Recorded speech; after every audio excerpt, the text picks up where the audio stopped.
प्रणाम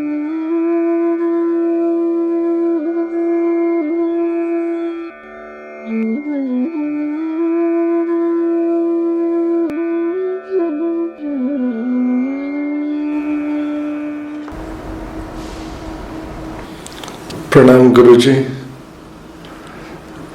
मेरा नाम संदीप मौलिक है, मैं कनाडा टोरंटो से आया हूँ। जी प्रणाम।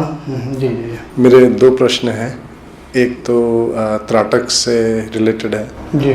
मैं जब त्राटक करता हूँ, त्राटक मेरा 45 मिनट से ऊपर इतना टाइम मैं करता हूँ। 45 मिनट या थोड़ा ऊपर दीपक त्राटक करता हूँ।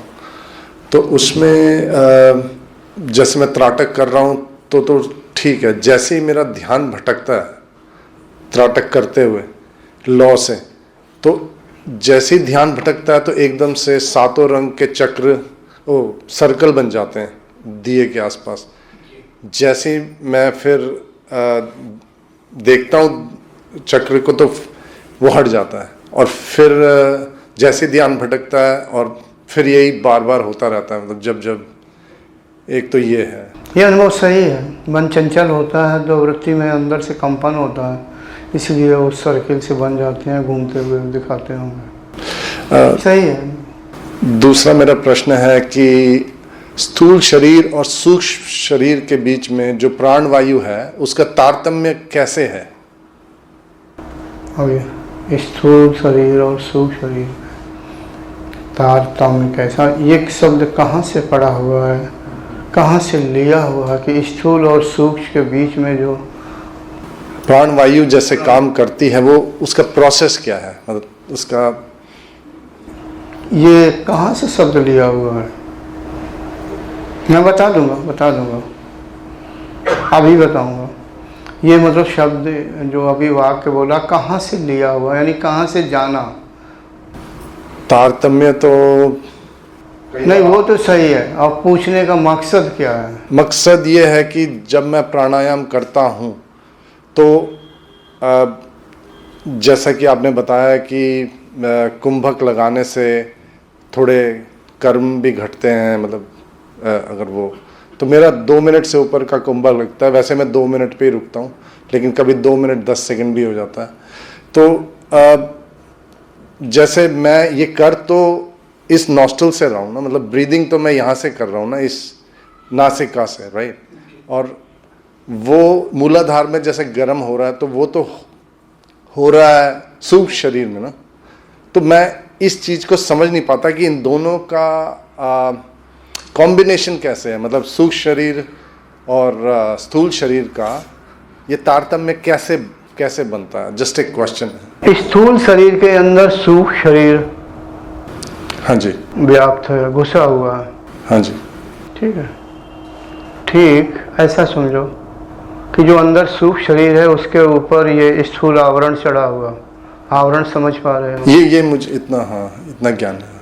हाँ, जैसे कापी या किताब के ऊपर आवरण चढ़ा हाँ जी, नहीं, बच्चे छोटे छोटे की किताब गंदी ना हो जाए। हाँ जी, हाँ जी। एक यानी परत एक चढ़ी होती है, ये है। लेकिन सूक्ष्म शरीर और स्थूल शरीर का जो आपने क्या पूछा, ज्वाइंट, तारतम्य। हाँ जी। तारतम्य नहीं, यहाँ ज्वाइंट जो संपर्क होता है मस्तिष्क से होता है, मस्तिष्क ज्वाइंट है।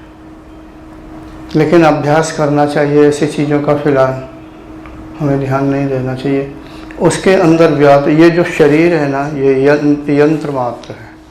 वास्तव में सारी क्रिया अंदर का सूक्ष्म शरीर करता है, वही अनुभूति का विषय। ये कुछ नहीं, यंत्र मात्र है।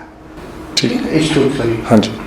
बस जैसे आपने आम खाया तो जो ये मीठा लगाना, हालांकि जीभ से मीठापन लग होता है, लेकिन जो मीठापन की अनुभूति कराता है वो सूक्ष्म शरीर कराता है। या कोई भी चीज़ है, किसी तरह की अनुभूति सूक्ष्म शरीर करता है, ये स्थूल शरीर नहीं करता, यंत्र मात्र है। लगता है हमें कि देखो मैंने ये खाया, ऐसा हुआ। इसी तरह जो स्पर्श है, चाहे वायु का स्पर्श हो या किसी तरह के स्पर्श, जो स्पर्श की अनुभूति होती है, वैसे तो त्वचा इंद्रिय का, मतलब जो त्वचा जो इंद्रिय है वो स्पर्श का काम करती है, क्योंकि आकाश तत्व से संबंधित है। इसके अंदर है जो सूक्ष्म शरीर है वो व्याप्त होने के कारण, व्याप्त होने उसके अंदर भरा हुआ है, क्या कहना चाहिए, समाया हुआ है। इसलिए, लेकिन समझ में नहीं आता है। मतलब एक साधारण अवस्था में समझ में नहीं आता कि इसके अंदर भी कुछ भरा हुआ है, क्योंकि वो सूक्ष्म रूप से ठीक। वो मानव आकार टाइप, मानव आकार समझ रहे हैं ना, मानव आकार है, प्रकाश का बना हुआ, जैसे प्रकाश का बना हुआ मानव आकार। स्थूल में देखो तो स्पष्ट दिखाई देती है, आँखें कैसे हैं, मुंह कैसे है, कान कैसा है, लेकिन वो दूर से देखो तो मानव आकार, प्रकाश का मानव आकार ठीक है। ऐसा दिखता है साधकों को, और उस शरीर के अंदर समा जाता है। बस ऐसा समझो मोटे रूप से, ठीक है।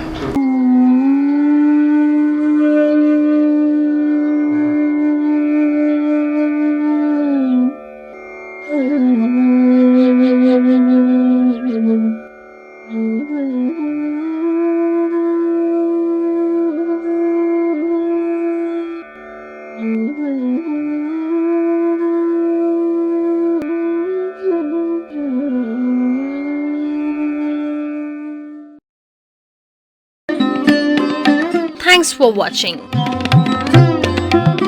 Remember to like, comment and subscribe.